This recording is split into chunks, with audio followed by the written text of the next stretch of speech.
Hello and welcome to another episode of In the Saddle with Dave and Daryl. Daryl was his reigning champion. You got one up, mate, last week. Very well done. I know, no pressure this week, mate. No pressure. But it was a decent dividend as well. It's not like a couple that I've got up where we've just been flirting with tiny profit. But this is the last one we're doing before Cheltenham comes around. This is a pretty decent meeting. We're covering Kempton, Dovecote, Adonis, Pendle, Novices Chase, which I've effectively renamed horses that aren't going to go to Cheltenham anyway, Chase. And then a few handicaps in there. I think it looks all right for a card, to be fair. You feeling confident? Yeah, I think it's a bit quite straightforward this week. Did you not say your pressure joke because you knew I've got a little comeback for it? No. Have you? Yeah, I was expecting you to say your pressure joke. I've been working on a comeback all week, but never mind. Let's move on. That's a whole nother show. Oh, I've ruined it. Well, if there's a chance for you to chuck it in there again, I'll say that pressure's for tyres. Too late, mate. Forcing it. Right. Because you're confident, you can go first this week. Handicap hurdle to kick us off, 2 mile 5. Apparently good ground. Yes, apparently good ground. I haven't checked the weather report, have you? No, but I think it is dry. Yeah, okay. I'm going to stick Golden Fortune in there anyway. I know everyone thinks that he wants soft ground, but he ran a really nice race at Cheltenham on good ground not too long ago. He caught the eye, finishing very strongly from an unpromising position. That was behind Mr. Tomcat off a mark of 138. He's a pound higher here today. Went out, chased home, Harry next time, and then on the blind side at Cheltenham, albeit on soft ground. He's had 3 chase runs. He's improved over fences. The time figure of his last run behind next destination was rapid. I think he's got a bit more to come. I think he's in flying form. And I don't think this is the strongest of races. So he's definitely going in here. The other one I'm going to stick in is Diocletian. He didn't do anything on the clock last time at Fakenham. It was a poor race, but an opening mark of 126 for a 100-weight flat horse. Yeah, it looks lenient just on that basis alone. So we'll keep him in here, and we'll chuck Major Dundee in as well for Alan King, who does well at this meeting. Again, another handicap debutant. Is improving with each run, so he could be ahead of his mark of 124, but we'll wait and see. So Major Dundee, Diocletian, and Golden Fortune for me in the first. Superb. Well, we've agreed on one of the 3, which is Major Dundee. He's what I'd class as my middle horse of the 3, because I don't know whether his mark is good or whether it's just about right. But if it's just about right, that could be good enough to see him in the frame anyway. One horse I think has got quite a good mark is Gunsight Ridge. He's on the up. The run behind Gal Rose, I think, is pretty good. And then the third one I'm putting in is Encore Champs. He's changed stable. He's now with Dan Skelton. First time wind up. He's going down the weights, but I think the change of scenery, the little tinker to the wind is probably going to help. So hopefully see some improvement from him. Gunsight Ridge, Major Dundee, Encore Champs. Who Ridge? What's that? Who Ridge? Gunsight. Oh, careful. Right, 150. So yeah, this is the horses that ain't going to Cheltenham anyway, Chase. And there's only 4 runners, mate, so it's win only. You feeling brave? No. There's only 2 that can win it, so they might as well both go in. Tamarot de Matan, really nice race behind Shishkin last time. Obviously, wasn't given an overly hard time at this course. It was a very good time figure. It should be very hard to beat. Garlaw, I'd be more interested if Daryl Jacob was on, and if he was, I would banker him because this horse needs a real aggressive ride from the front. He's going to probably get taken on for the lead by Cool Cody, but he's a bit quicker over his fences than Cool Cody is. I think he is going to be putting pace pressure on from the front. So Garlaw, Tamarot de Matan, I can't see any of the other 2 getting involved. Superb. I think I'll just copy you on that one, mate, because it is small field. It's like a deadly race when it comes to these place pools, but as I can only see those 2 winning.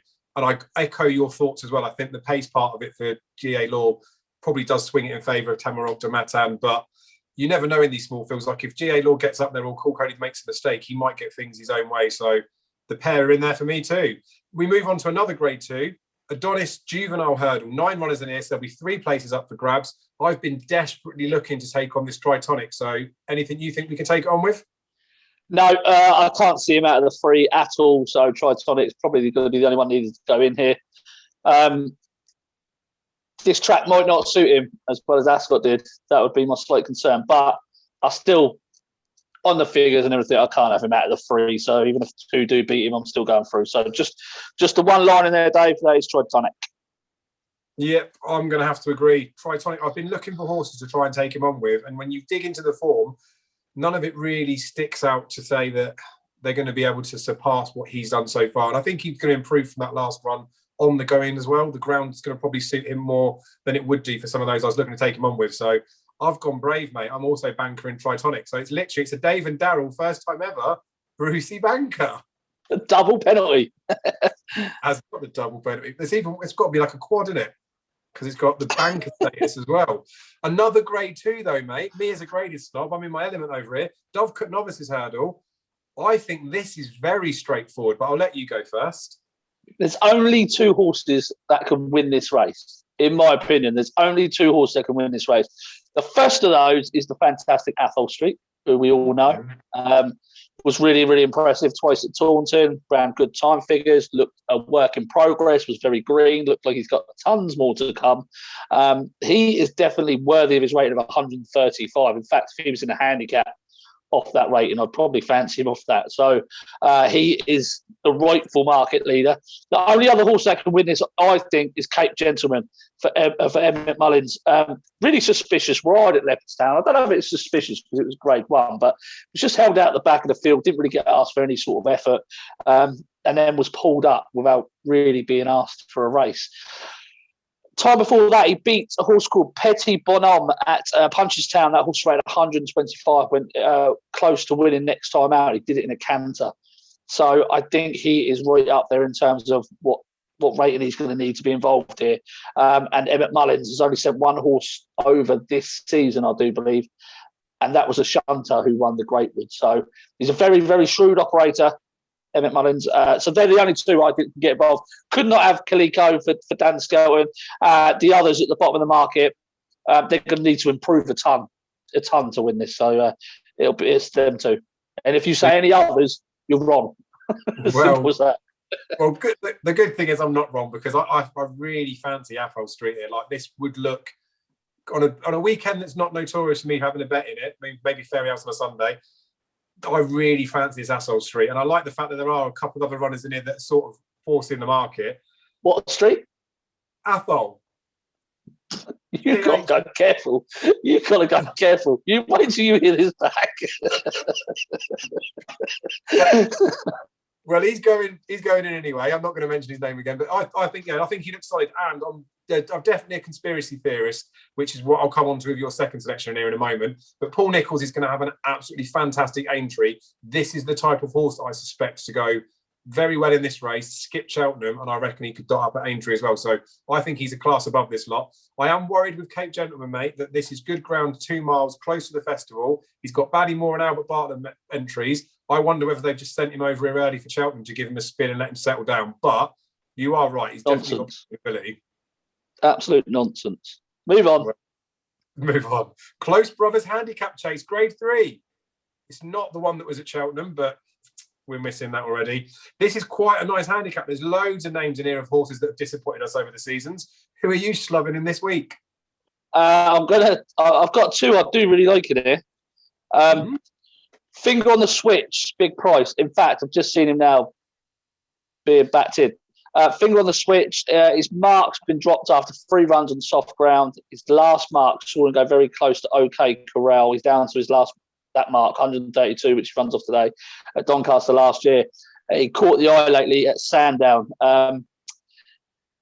in the mud, and he wants good ground. So I think this could have been the target from Neil Mulholland for Finger on the Switch. But I think the most likely winner in this race is undoubtedly Southfield Stone for Paul Nicholls. Another Nicholls runner on Saturday. He could have a very good day, I'm hoping. But very close to Who Dares Wins here on this card last year in the Pendle Novice Chase. Then he went out and beat Cool Cody very easily at Cheltenham on good ground. His form figures are unbelievable on good ground, by the way. Cool Cody went out next time, won the Paddy Power. Then he ran into Protectorat, probably on ground slightly too slow. Just was outpaced between the second last and the last. He definitely wants to step up and trip. I think he's been crying out to go up to 3 miles. This will be very, very interesting. He looks one of the best handicapped horses in this race for a mark of 143. When you see what all the other horses he's beaten have done, I've got loads more evidence to back him up, Dave, but I think you've heard enough, really. But Southfield Stone, he's got to go very, very close. I'm just putting the 2 in. And hopefully we can drop a few units in this race because a lot of people are going to be going in onto this race. So finger on the switch, Southfield Stone should win. Yeah, fair enough. I will be putting Southfield Stone in as well, basically because you've just sold him to me. No, Paul Nicholls, Harry Cobden, innit? My dream team.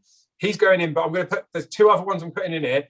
And again, it's for varying reasons. So this is what's good about doing this, because we're captains of the syndicate, that people get to actually hear our reasoning behind it. So Slate House is going in, because I do like a bit of Slate House, course and distance. I remember when he was so impressive on his novice hurdle debut at Cheltenham.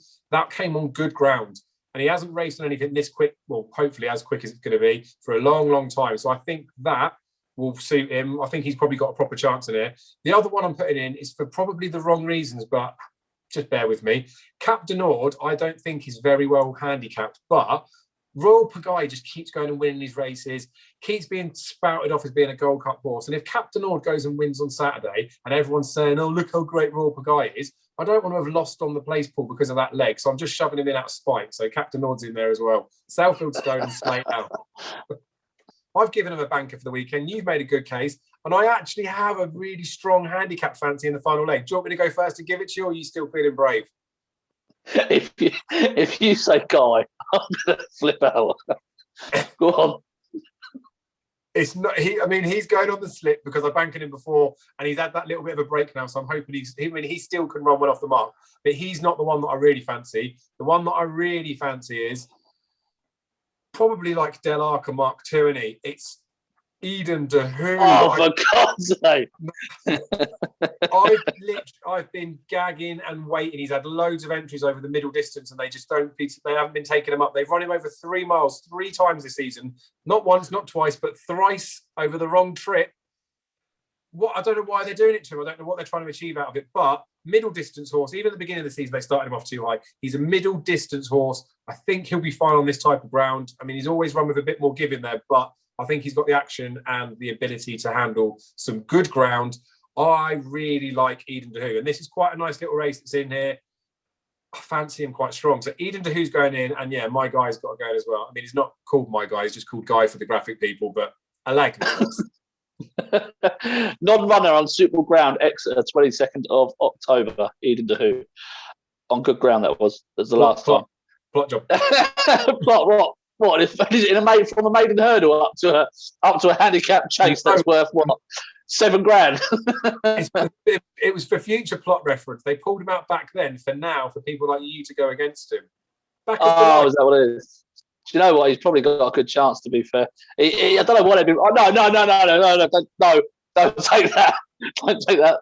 You know, that's no confidence. I'm just saying he's probably got a good chance, but because he's been running over the wrong trip and he doesn't stay 3 miles. But Captain Black Pearl is going to go in here. Was a real good winner over course and distance not too long ago.